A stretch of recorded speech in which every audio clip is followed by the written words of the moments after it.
We pulled our 2JZ out of our Mark IV Toyota Supra. Today we're going to disassemble the entire engine and we discover some surprises.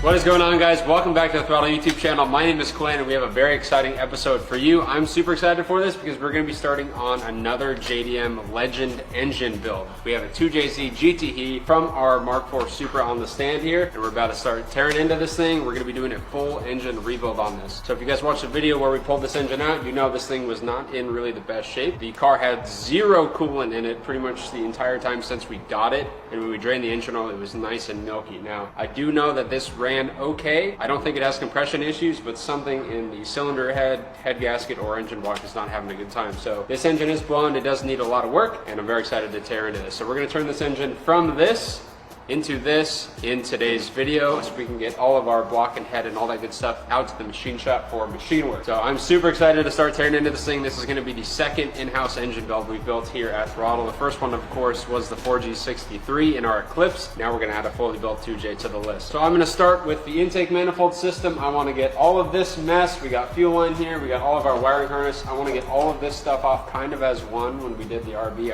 I managed to take the intake manifold and the harness and all the associated junk with it. I'm going to try and do that, get everything out, then we can move on to the turbo side and then start actually tackling the long block after. So let's get started pulling this manifold off.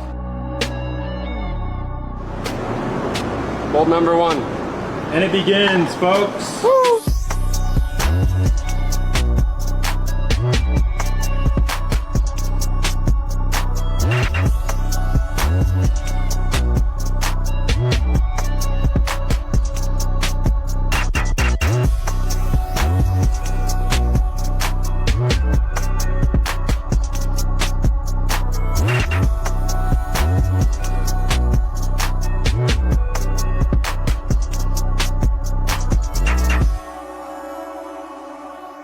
So we have the manifold taken off halfway. This is a two-piece manifold, so it has a lower and then, of course, the upper. My initial plan was to take it all off as one, but it proved to be too challenging. There are too many things up underneath that section, and I can't get to some of these bolts with that on. So two-pieced it, not a big deal. We can put it back together in the car. This is not the intake manifold we're going to be running on this engine anyway. We're going to continue taking the lower manifold off, and I want the harness and the fuel rails and all that stuff to come off with it. And then we can start tackling things like our oil filter relocation kit, getting our AC compressor off, and kind of cleaning up this side of the engine bay, because this looks like an absolute freaking overwhelming mess right now.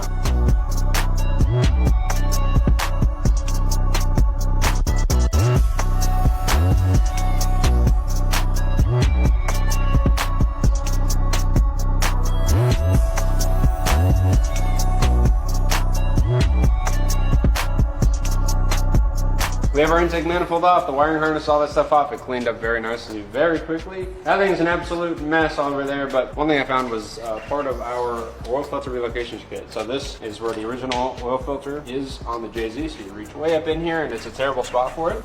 Right here. Right here. This circle, that's where the oil filter spins on. Yep. And you gotta take the oil filter off, and it's a mess, and you soak everything in oil, and that sucks. So they got a relocation kit that brings the oil filter down here. What's interesting is this filter relocation kit also has an oil cooler on it. So this is an oil cooler. So this is a liquid-to-liquid cooler. So you have engine oil running through here. You also have engine coolant running through here. There are three reasons you have oil in the coolant on an engine. First one is the head gasket blows. The second one is the cylinder head cracks. The third one is the engine block cracks. And in a lot of newer cars, and in this case, it's very possible that our head gasket is fine, our engine block is fine, and our head is fine, and this is leaking coolant into the engine oil. So I would like to get rid of this. I was originally going to reuse this because I'm like, oh, hey, it looks like a cool relocation kit. I'm a little sus of this thing now. So if we open up the engine, the head gasket's fine, the head is fine, the block is fine, then there's a good chance that this thing has failed internally, and that's where all of our coolant is going, and that's where all of our oil is going. This is not a factory part on the JZ. So, I don't know, it's a little sus, man. So now that we have all this stuff off, I'm going to take our AC compressor off, we're going to take this off, take our engine mount, see if I can get this coolant line off, which I can, should be very easy. If you haven't already, make sure to subscribe to the Throttle YouTube channel and turn on the bell notification so you don't miss a thing.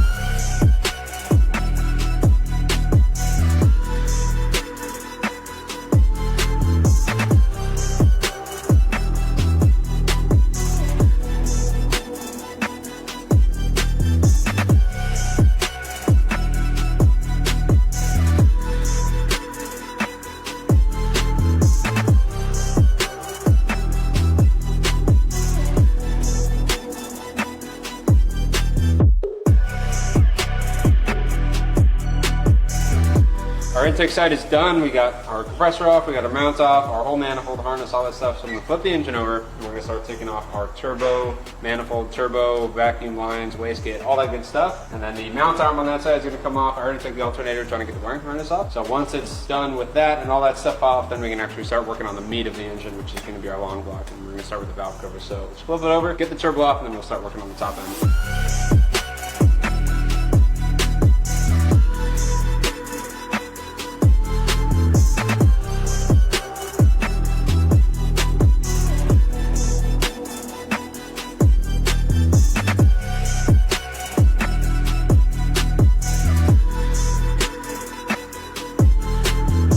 All right, we got our turbo manifold, the turbo itself, and the wastegate and all the associated vacuum lines off. That thing is big and heavy and has a lot of shaft play, which is not good. So we're gonna move into getting this off, which is the engine mount arm bracket. We're gonna move our line off here. I wanna get the thermostat area kind of situated, maybe get this off the back of the, this part we'll actually worry about when we get to the water pump and stuff, but just kind of get some more general stuff off, like this hose has gotta come off, and start working on some of the smaller stuff.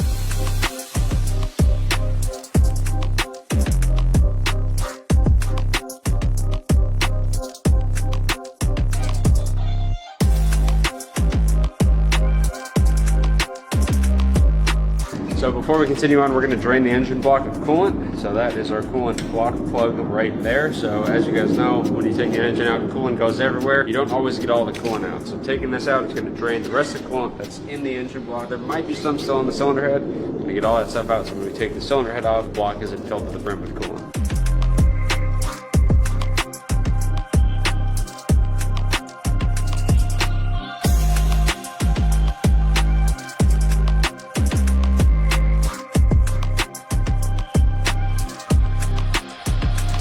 We've got our ignition coils out, we got our spark plugs out, which is good, so we're going to move on to the top end. We're going to pull the valve covers off, and then we're going to start disassembling our timing belt, all that good stuff, and then we'll work on getting our cams out and all that good stuff after.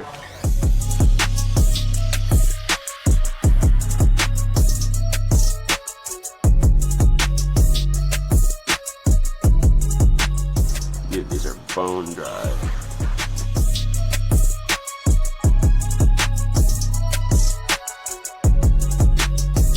Damn. Some rusty cams here, Becky. No, they're not. Those are sick. Oh yeah. So we got some coolant up in here for a while. Yeah, look at this. It's all like, there's like no oil here. It's just all the oil coolant going. Wow. So that means that there's been a head gasket problem for a while, right? Because something's not been happy for some time. Interesting. Yeah. Now that we got the valve covers off, I'm gonna start taking our timing belt assembly off. The reason I wanted the cams off is because they have a hexagonal, where is it, right here? So I can grab that with a wrench and actually unbolt our cam gear from the camshafts. Now we're gonna pull our timing belt, all of our covers off, our crank pulley off, our tensioner pulley, and our water pump pulley off, which is that simple. And then we'll remove our cams once all this stuff is taken out.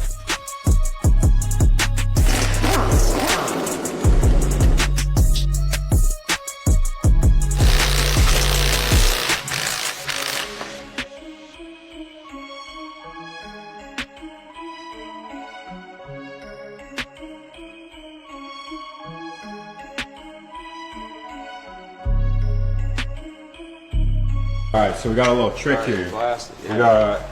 We got the crescent on the cam. Hold the cam in place. And you get an impact that actually works. Oh, wrong way.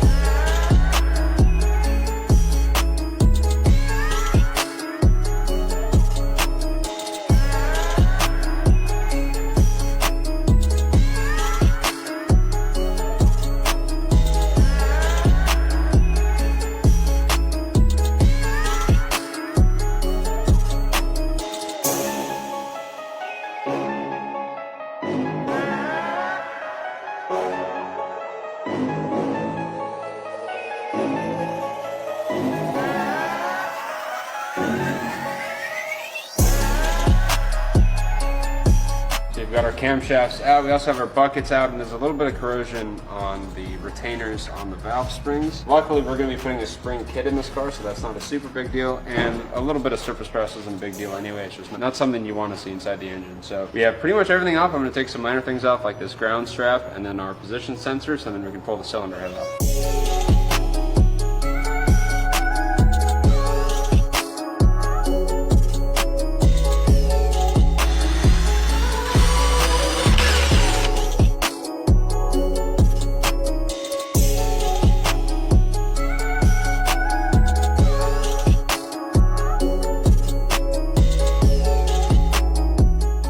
Gasket is pretty crusty, man. This is an MLS head gasket, so there's a multi-layer steel head gasket. They're kind of tricky to diagnose for head gasket failures, so as you guys can see, there's a layer, there's another layer. We've got multiple layers of steel, and if one layer goes bad in one section, then you can have a leak. So I'm more worried about if the engine block or the cylinder head is cracked, which we'll be able to look at when we get it disassembled. Looks like they used a lot of copper spray. Holy crap. All over the gasket, all over the deck of the block. So copper spray, for those of you who don't know, is kind of like a sealing agent. It kind of goes on like a spray paint, but it's really meant to help assist gasket sealing. I'm not a big fan of it. I do want to inspect everything once we get the pistons out to make sure the engine block is in good condition. The cylinder head appears to be in good condition as well. It just seems a little crusty. So it looks good. Of course, we're going to have the machine shop inspect it and make sure that everything is okay with it. I have really no reason to suspect that the cylinder head is damaged, or the engine block for that matter, just based on the oil that came out of it.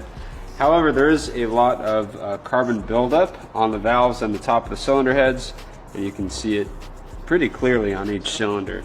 It's kind of the same case on the engine block. So carbon buildup, when it's built up enough, can actually create hot spots. And on a high performance engine like this 2JZ, when you're pushing a lot of power and a lot of boost, those tipped little pieces of carbon, because it doesn't develop on a flat, even plane, you have like ridges and juts and all that stuff on a microscopic level. Those can actually be hot spots, and they can act like spark plugs and cause pre-detonation in the engine while it's running. When you're doing wide open, your engine's pre-detonating. That is not good. A really good way to destroy an engine. And running something like a Sunoco Ultra Tech fuel will prevent that. Along with the catch cam, you guys remember when we built the Eclipse, we have many driving events under that car. Drove it around at SEMA. We've done many dyno sessions with that, like 5 or 6 dyno sessions. We did a track day with it. It ended up spinning and bearing, but when I pulled the engine apart after an entire year of running this engine, it still looked brand new. And that's the power of something like Sunoco Ultra Tech. We run E85R, we're gonna run E85R in this. Pull the engine apart after a year and it still looks brand new. So this is 2 years of use and it's already smoked. So once we rebuild this engine, we're gonna be running purely Sunoco fuel with it, and I guarantee if we ever have to pull it apart for any reason, it's gonna look brand new. So if you guys wanna have a clean engine inside and out, a really good, smooth running, efficient engine, head over to your local Sunoco station, get some Sunoco for yourself. So now that the cylinder head is off, we're gonna flip this bad man Majama over, take the oil pans off, we wanna get our oil pump out, and I wanna get these pistons and connecting rods out so we can thoroughly inspect all the cylinder bores and blocks. We got a lot of stuff to take off still, so let's keep going.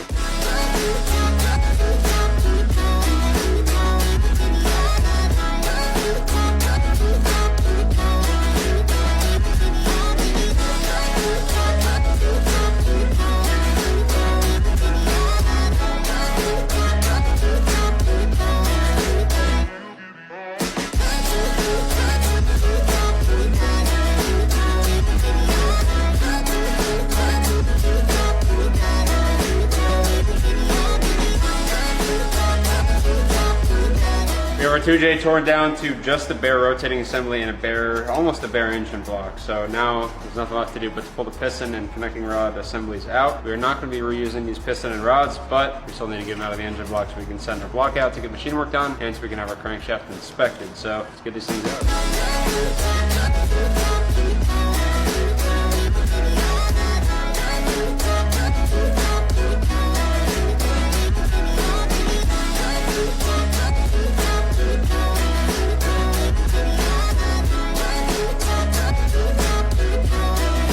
We have all of our piston and rods out. Everything looks to be pretty good. Crank journals, typically the connecting rod journals will start to go before the main journal as well. So we haven't pulled our main caps off yet. Obviously the crank is still in the engine. There is some like oil junk everywhere, and that was kind of the main thing I saw on the rod bearings. Well, it's starting to get a little bit of scoring from it. So when you have engine oil mixed with water like that, it doesn't really make a very good lubricant, and stuff can start to go wrong very quickly. Luckily, we didn't really do any high power engine pulls or anything like that. Since we got the car, it's pretty much just been idling around a few times, moving the car in and out. So I think these should be okay. Our crank is what I'm really worried about. I think we should be okay to run this. Of course, we're still going to send this crankshaft into the machine shop to get inspected. The pistons, rods, the bearings, and the rings that are in here, we're not going to be reusing. So we're getting all new stuff for that. Initial inspection, the journal looks good. You have minor scoring. That's pretty common of an engine this age with this many miles on it, especially it being, 30 years old, almost 30 years old at this point. So I'm happy with it. Let's get these mains out and get the crank completely out.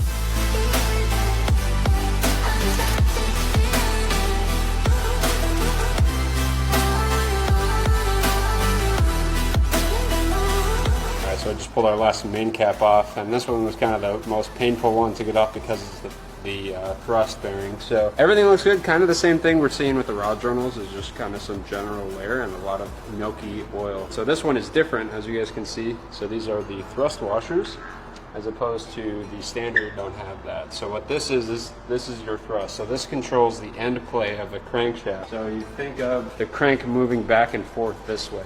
That's not good. So what you do is you have thrust washers, your thrust bearings here on the sides that control that back and forth movement of the crank. So there's a spec for this engine that we will get into when we assemble the engine, but now that's the thrust bearing. That's what you see, what's happening on the side there. But now we are ready to pull the crankshaft out.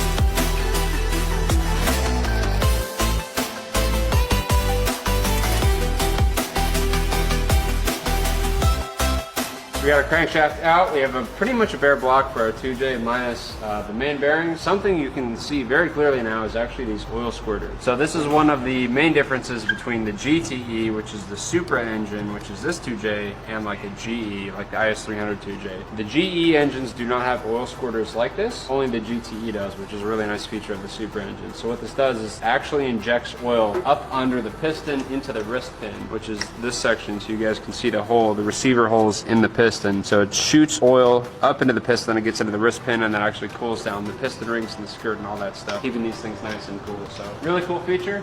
We're definitely going to pull these out. I got to pull the squirters out, and we'll pull the bearings out, the main bearings, these guys, like that. We're not going to be reusing them. And then I'm going to clean the engine block off. So clean all the old gasket material off on the back and the front and the main seals and all that stuff, get all this junk off, and then we're going to be sending our crankshaft, this engine block, and our new pistons out to the machine shop so they can begin the machine work, and then we can get the engine back and start assembling. We're also going to be sending our cylinder head out. We're going to be getting some machine work done on this for the new gasket. We're also going to be putting a set of valve springs in it, and we're going to probably end up getting a port polish for this thing too. So a lot of work to do. We have a lot of cleanup to do. There's a lot of messy parts. All the oil pans have gunk all over them from being glued together. Some of the other stuff we're going to clean up and paint. It'll be really nice. So looking forward to this JZ build. A lot of fun to take it down.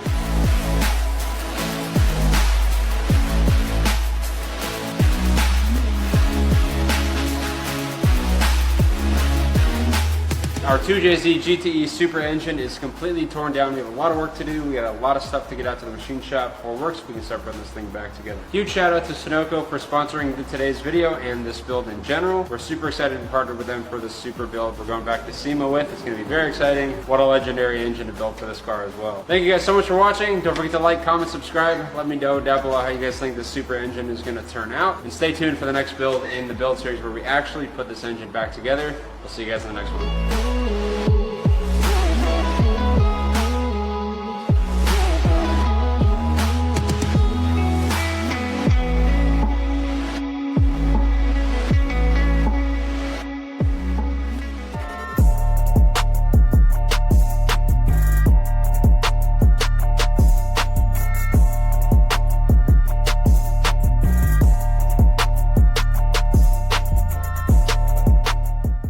We got a little game, brother.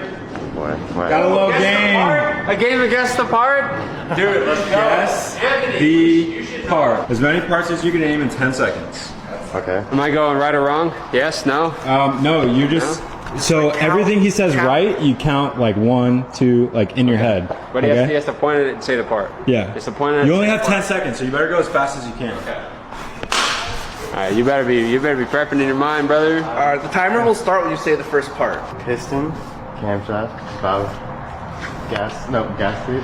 What gasket? I'll skip that one. Valve cover, spark plugs. Alright. Time! Yeah, that was it. You got 3! 3 on the board! 3? Alright, Vic's got 10 seconds on the clock. Crank pulley, pistons, camshaft, head gasket, timing belt, lifters, whatever. Pistons, rods, bearings, valve cover, gasket cover, spark plug, cam gears, yeah, head, turbo manifold. Clock. How many did you get? You got 14. I give him.